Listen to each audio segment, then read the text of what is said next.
This gun has gotten more hate than any other gun I've used on the game, and I can definitely see why. The amount of full teams leaving the lobby or straight up screaming down the mic at me post-game is insane. We have something a bit different today. This must be the most annoying thing to play against. If it wasn't so fun to use, I might feel bad for the people on the other end of it. With this build, the LOCKWOOD 680 is disgusting on small to mid-range maps.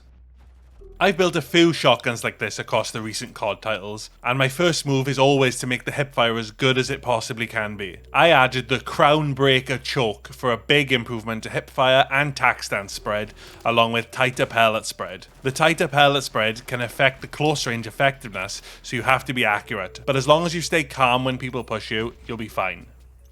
Next up, I added the BRYSON hammer forged long barrel for improvements across the board to aim down sight speed, bullet velocity and range, movement speed and aiming idle sway. All of these are helpful on hardcore modes for engaging multiple enemies at various distances while using movement and cover to stay alive.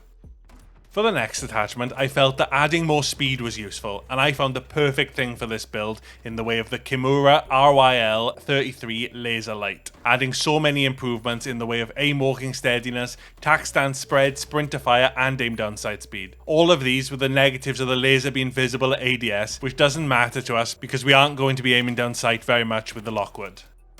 I was really enjoying moving around and making a nuisance of myself with this build, so I decided to turn it up to 11 by adding the Sword Off mod for yet more movement boosts like aim walking, movement, aim down sight and sprinter fire speed. This really puts the cherry on top of the mobility of the shotgun, forcing enemies to miss lots of shots.